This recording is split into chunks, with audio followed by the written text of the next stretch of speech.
ሰላም ሰላም እንዴት ናችሁ? ውድ የቻናላችን ቤተሰቦች በያላችሁበት ሰላማችሁ ብዛ።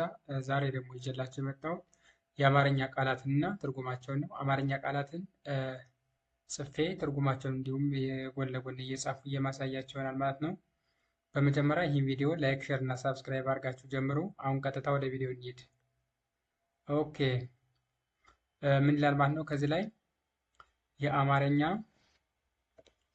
ቃላት እና ትርጉማቸው ይላል። እዚህ ላይ እንደምታዩት በዚህ በኩል ቃላትን ጽፌላቸዋለሁ።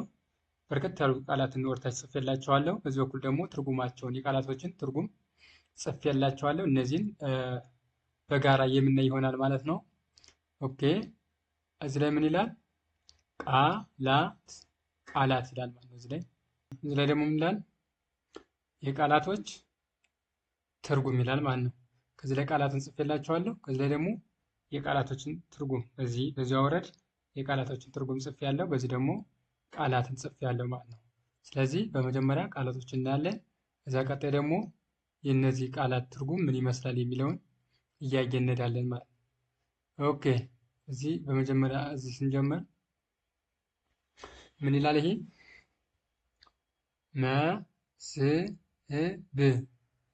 መስህብ ይላል።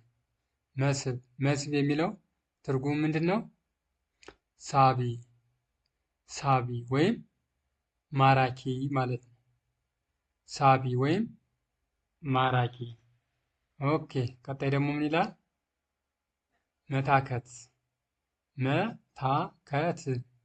መታከት ይላል። መታከት የሚለውን ደግሞ ስናይ መታከት ማለት ምን ማለት ነው?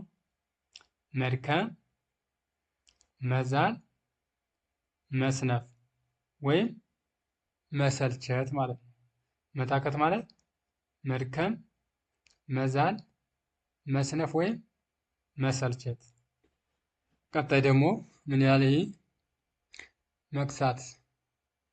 መክሳት። ኦኬ መክሳት የሚለውን ደግሞ ስናይ መክሳት ክብደት መቀነስ ወይም መቅጠን ወይም መመንመን ማለት ነው። መክሳት ማለት ክብደት መቀነስ፣ መቅጠን፣ መመንመን ማለት ነው። ኦኬ ቀጣይ ደግሞ ምን አለ? ማሳ ማለትስ ምን ማለት ነው የሚለውን ስናይ ማሳ ማለት ተደጋግሞ የታረሰ መሬት። ማሳ ማለት ተደጋግሞ የታረሰ መሬት ምን ይባላል? ማሳ ይባላል ማለት ነው። ኦኬ ቀጣይ ደግሞ እዚህ ላይ ምን አለ? ምጣኔ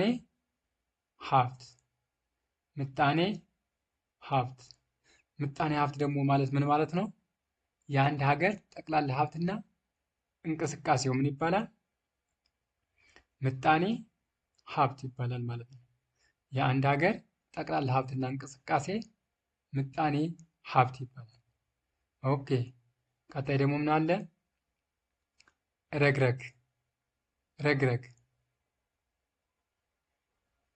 ረግረግ ማለት ደግሞ ምን ማለት ነው?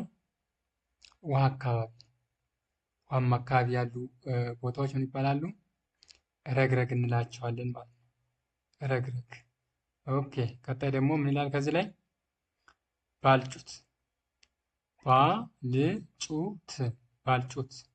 ባልጩት ደግሞ ማለት ምን ማለት ነው?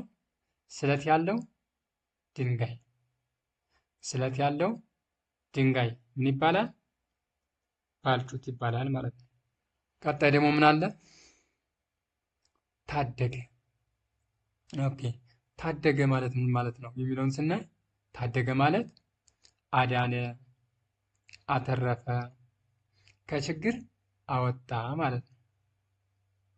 ታደገ ማለት አዳነ፣ አተረፈ፣ ከችግር አወጣ ማለት ነው። ኦኬ ቀጣይ ደግሞ ምን አለ? አርያ። አንድን ሰው አርያ ነው የምንለው ምን ሲሆን ነው? ወይም አርያ ማለት ምን ማለት ነው? ምሳሌ ወይም አብነት። አርያ ማለት ምሳሌ ወይም አብነት ማለት ነው። ቀጣይ ከዚህ ላይ ደግሞ ምን ይላል? ቀማኛ። ኦኬ ቀማኛ ማለት ደግሞ ምን ማለት ነው? ቀማኛ ማለት ወንበዴ፣ ዘራፊ ወይም የሚነጥቅ ማለት ነው። ቀማኛ ማለት ወንበዴ፣ ዘራፊ ወይም የሚነጥቅ ምን ይባላል? ቀማኛ ይባላል። ቀማኛ። ኦኬ። ቀጣይ ደግሞ ምን አለ? በለጸገ። በለጸገ በለጸገ ማለት ደግሞ ምን ማለት ነው? ሀብታም ሆነ ወይም ከበረ ማለት ነው። ሀብታም ሆነ ወይም ከበረ ማለት ነው። ኦኬ። ቀጣይ ደግሞ ተመረቀ። ተመረቀ ተመረቀ ማለት ደግሞ ምን ማለት ነው? ተመረቀ ማለት ተባረከ ወይም በረከት አገኘ ማለት ነው። ተመረቀ ማለት ተባረከ ወይም በረከት አገኘ ማለት ነው። ቀጣይ ደግሞ ምን አለ? ተጋ። ተጋ ተጋ ማለት ደግሞ ከስንፍና ራቀ፣ በረታ ወይም ኦኬ። ተጋ ማለት ከስንፍና ራቀ፣ በረታ፣ ታተረ ወይም ጎበዘ ማለት ነው። ኦኬ። ቀጣይ ደግሞ ምን አለ? ታነጸ። ታነጸ ማለት ደግሞ ተገነባ ወይም ተቀረጸ። ታነጸ ማለት ተገነባ ወይም ተቀረጸ ማለት ነው። ትሁት ይላል። እዚህ ላይ ምን ይላል?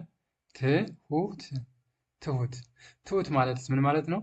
ትሁት ማለት ቅን፣ ታዛዥ፣ ስነ ስርዓት አክባሪ ማለት ነው። ትሁት ማለት ቅን፣ ታዛዥ፣ ስነ ስርዓት አክባሪ።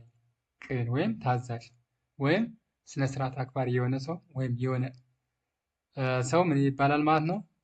ትሁት እንለዋለን። ትሁት እንለዋለን ማለት ነው። ኦኬ። ከዛ ደግሞ ምን ይላል? ነሰነሰ።